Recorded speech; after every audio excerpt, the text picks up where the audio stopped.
Hare Gange Mahadev Sri Shankara Parvati Pati Mahadev Sri Shankara. Namaste, it's Sahara Rose, and welcome back to the Highest Self podcast, a place where we discuss what makes you your soul's highest evolvement. And before we get started, I have an announcement for you. So on my own spiritual journey, I realized that I wasn't resonating with more information.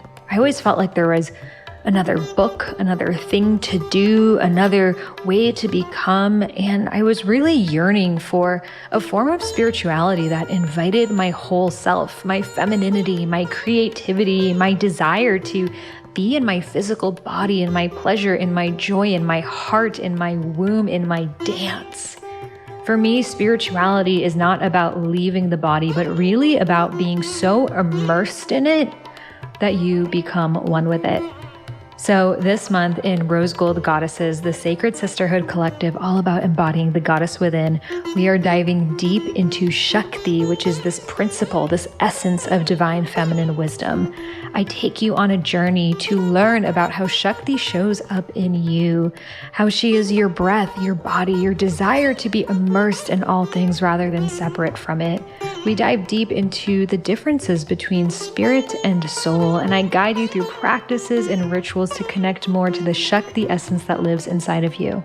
The path of the goddess is not to detach yourself from the world enough that you can handle being in it, but rather creating the world you desire to be a part of. And that is what we are doing this month in Rose Gold Goddesses. So if this is calling your name, you're seeking to make dance and embodiment your spiritual practice, then come join us in this Rose Gold Goddesses circle. It is included in your membership at rosegoldgoddesses.com, or you can try it on its own at rosegoldgoddesses.com/Shakti. You can find those links in the show notes, and I'm super excited to invite you inside.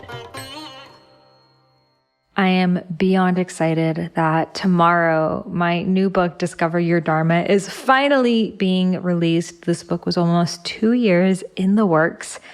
It is my most important work, and it is all about the question that I would always get from people, which is, how are you making Ayurveda your purpose? How are you creating this life for yourself, modernizing ancient wisdom, and sharing your gifts, sharing your voice, communicating, and living a life that feels so authentic to you? And I realized that deeply in our core, all of us want this for ourselves. We want to wake up each day feeling excited. We know that there is something out there for us, or multiple things that can allow us to feel inspired, and that life was not meant to be lived as a sacrifice or something to plow through and then one day regret that you never got to live your fullest extent. But a lot of us are having some difficulties of understanding, first of all, who we are and then how that can translate. And in this book, Discover Your Dharma, I really share how your Dharma is when your inner and your outer you merge together as one. So when we're going deeply into our spiritual journey, we realize so much about ourselves. We realize we are not our minds, we are not our bodies, we are not our thoughts, our beliefs, even our families. We're not any of these things, but rather we are a soul having a human experience. And it's very important for us to realize this, to distinguish ourselves from our personality, from our likes, from any of these things which arise from our ego being our identification. I'm Sahara, you're Megan, he's Deepak, etc. So what happens when we realize that we are something so much more than that is we start to see that life is so much more than we've been told. It's so much more than it seems. And it can really feel like the veils have been lifted, that feeling that, wow, there is so much I didn't know. And I've been experiencing a glimpse of what is possible for me, what exists inside of me. And with this realization, instead of trying to improve yourself or make yourself better, your focus shifts to really wanting to get to know yourself. Who am I? Why am I here? And these questions are so natural to us. In fact, they are the longest standing question since the beginning of times. In every civilization, we've been asking, why are we here? And while I don't know the purpose of all life, I can agree that finding the purpose of your life is one of the most powerful things that you can do. It gives you depth. It gives you meaning. It gives you confidence, courage, and it heals you more than anything else ever can. More than really any type of work that we can do. Embodying our soul's purpose is our life's greatest work. Moving past those limiting beliefs, those roadblocks, the conditioning, the ancestral lineage stuff. There's so much that really can hold us back. These constructs that are created for us from society, from the outside world that we have now held onto and believe are ours. And it's very natural to, in the stage, want to break free from them and know what else is out there for me, and also feel so overwhelmed by all of the possibilities. Now, one thing that I've noticed is that often when we go into these spiritual journeys, we realize that we are a soul having a human experience. There's so much more. Then we may stop right there, stop with that knowing and just, revert back to normal life. And the thing is, once you find out you're a jaguar, it's very hard to stay in a cage. And what that means is when you realize that your gifts, that your interests, that your excitements, your curiosities, your skills, those superpowers that you were born with are inside of you for a reason, it's not going to make sense for you to not operate from that. It's not going to make sense for you to be like, oh yeah, I'm a limitless soul in a human experience who has all of these great desires and passions, but I'm going to totally ignore them. In fact, it's going to feel suffocating for you to do that. So I see a lot of people, say, oh, well, the purpose of life is just to be, or it's just to be happy. And while it is, of course, very important to be and be in this moment, I wouldn't say that that is the whole purpose of our lives. Because the thing is, ask anyone who is living their dharma, living their purpose, living a life that is inspiring to them, that is aligned with their gifts, that they enjoy living. Ask any of them, did you prefer your life before or your life after living your dharma? What would you say was the more full experience? And I guarantee you everyone would say living my dharma. So I think it's much easier for us to think, oh, I'm just here to be, and then negate this deeper desire within us to want to utilize these gifts to allow our outer reality to reflect our inner one. And there's nothing wrong with that. One thing I really share in the book is that it's not about choosing between doing or being. I see this battle happening. All these people like, we're human beings, not human doing, so stop focusing on the doing, or it's not about the doing, let go of the doing, drop the doing, I'm here to just be. And I think that that's a really important stage to be in. And it's also a really important place to continue to go back to on a daily basis with your meditation practice, with travel, retreats, etc. But we weren't born with these desires, this creativity, this ability to literally make magic, these formidable thumbs to create things with our hands, these minds that can come up with science and the stars and medicine and the plants. We wouldn't have been gifted these things if we weren't meant to use them. It's like we were given this, beautiful tapestry and all of these colors of threads, but we're not supposed to weave a carpet with them. That just doesn't make sense. With the thing that we want to do, look at a child. They want to play house and weave a basket and paint something and play out. They're always wanting to express.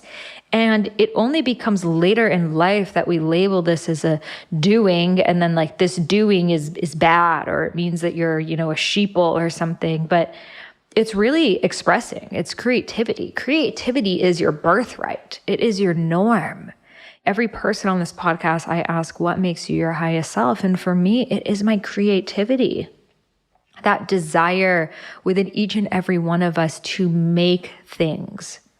And those making things can be making a conversation or making love or making technology or books or anything else, but it's to create something out of nothing, to make the world a better place, to bring about healing, to bring about love, to raise the vibration of humanity through our channels.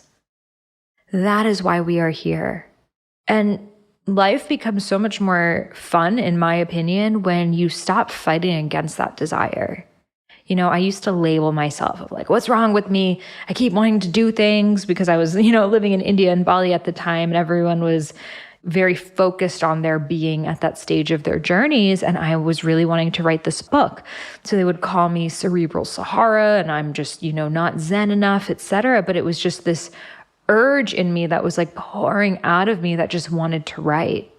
So maybe for you, it's wanting to research something or wanting to create a specific type of content or study or whatever else it is, but honor that. That is your sacred doing. So your sacred doing, this is a concept I've coined in my book, Discover Your Dharma, that essentially is where doing and being merge. So your doing are things that, are naturally desiring to express through you. And your being are those moments that you feel in complete presence. And these two moments don't have to be separate. In fact, your sacred doing is when they merge. When the dancer and the dance become one. When the singer and the song become one. When the writer and the words become one, that is your sacred doing.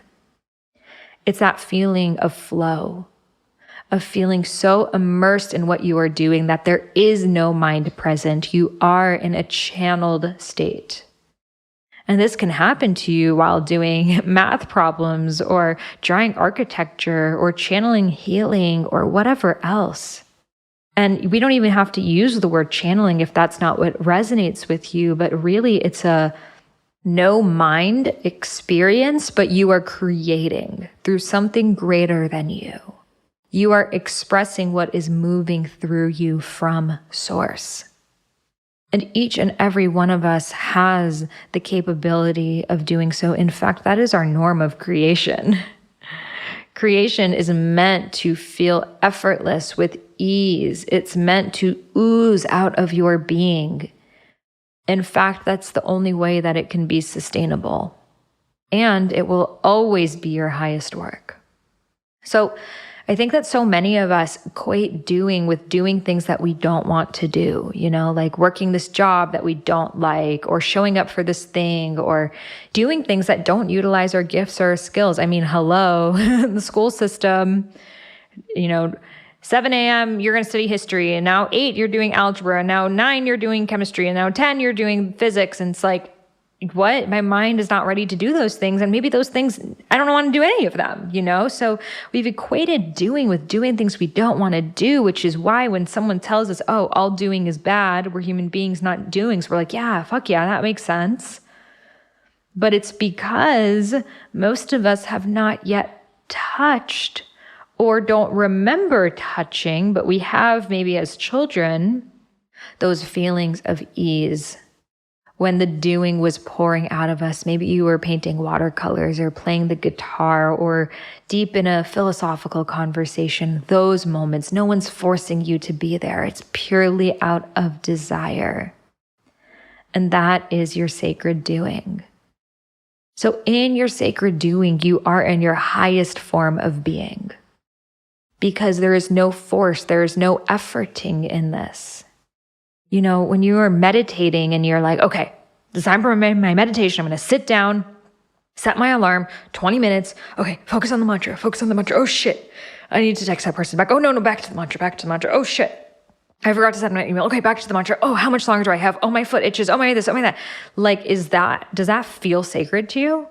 Like for real, let's just call it out. Does that feel sacred to you? So yes, sometimes we do definitely need to, especially at the beginning when we've never focused on anything, we need to train ourselves to focus. But the highest form of meditation is when it is effortless. I was reading this really interesting conversation that took place around 1969 between Maharishi Mahesh Yogi, the founder of Transcendental Meditation, and Osho Rajneesh, who is a famous spiritual teacher as well.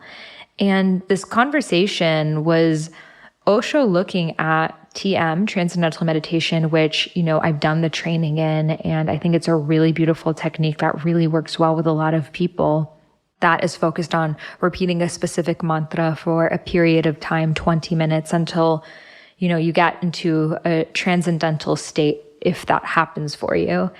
And what Osho kept telling them was, if you need a technique, that's not meditation. Because meditation is just to be. It is effortless. It is not something you have to force. It's not something you have to study or figure out or try to be. It's just you being. And this conversation, they're really going back and forth with this debate. And the followers of Maharishi Mahesh were saying that, well, if I don't have my technique, I'm not able to get there. I need the technique. I need a practice.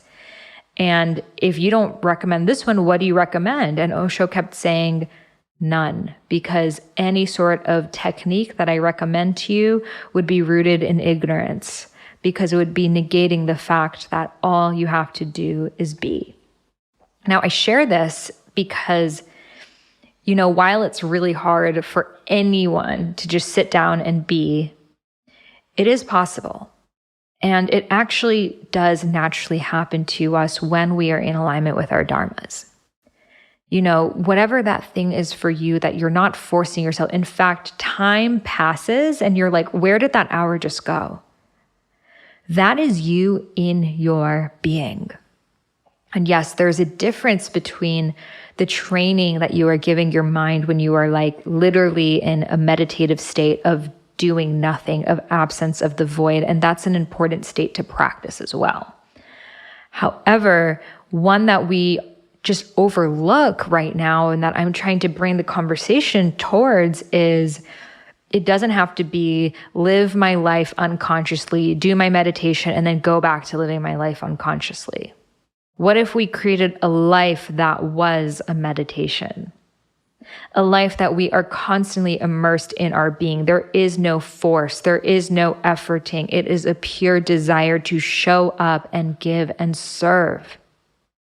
Because that is the world I believe is possible for all of us. In fact, when I'm doing this podcast, and I always share with you guys, I feel in this state, in this transcendental state that, I just hop on the mic. I don't even know what I'm going to say. And the words are pouring out of me. They're coming straight from my heart, from source. And it is the highest form of meditative practice. And I walk away feeling so recharged, more than any mantra that I could say, because I'm being in alignment with my gifts. And that may happen to you when you are making candles or when you are helping people deal with specific issues in their lives, etc. It is like almost surprising to you how joyful you feel and how deep this desire to serve in this way is. And if you don't know what that thing is for you, don't worry about it. It's a process, and I share so much more about it's a remembering more than anything. It's an unraveling. It's a deconditioning, letting go of everything that you are not, so you can finally remember the truth of who you are. But just know that your Dharma is already inside of you, and that each of us has various modalities and mediums in which we can serve and we can show up and honor our sacred doing. For me, dance is such a powerful medium for me that I feel so in my body, in my experience, in my movement, in my expression. And while it's not what I do for my work, I write and I speak, but dance brings me into my sacred doing space that then fuels everything else that I do. So don't feel like your sacred doing necessarily has to be the thing that you do for your living. It can be actually different things, but have something that you are able to be in that sacred doing state. And while you are finding it, it's all about trying different things. You're going to try things and see this brings this out for me or that quality out. For example, I've started to weave macrame because I've wanted to use my hands more. Going back to the days that we would weave our own baskets and stuff, I'm really wanting to use my hands. So that really brings me into this really nurturer quality of myself, this kapha dosha, this earth energy. But then my belly dance brings me much more into my pitta energy, into my fire. And then, speaking like this brings me into my vata. So we can have different ways that our sacred doing shows up. It's not just one, but it's about honoring when you feel that flow, when you feel that momentum propelling you forward, when it feels effortless, when it feels easy, when it feels joyful, fruitful, abundant, lush. That is your sacred doing.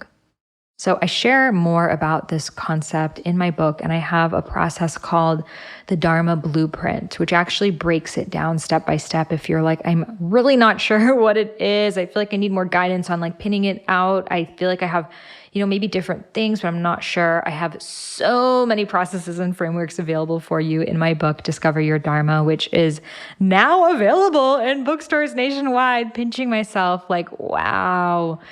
Wow, what a journey. So you can head over to my website, iamsahararose.com/dharma. Over there, you can submit your receipt.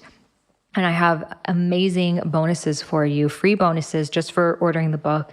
My Discover Your Dharma meditation, my tapping practice, which is called EFT, Emotional Freedom Technique, and my Dharma embodiment practice where I'm actually dancing with you to reach your Dharma. So you can just head over to my website. The link is in the show notes, iamsahararose.com/dharma. Submit your receipt there and get those bonuses. And also, if you have not yet, take my Dharma archetype quiz to learn more about your purpose through my 9 Dharma archetypes. Are you the teacher? Are you the nurturer, the warrior, the researcher, the entertainer, the activist, the visionary?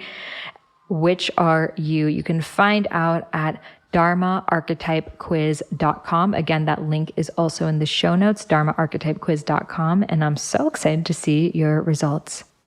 So I am sending you the highest vibes for this 2021. Let this be the year that we truly embody and anchor into our soul's purpose, our fullest expression, and the big reason why we are here, our dharmas.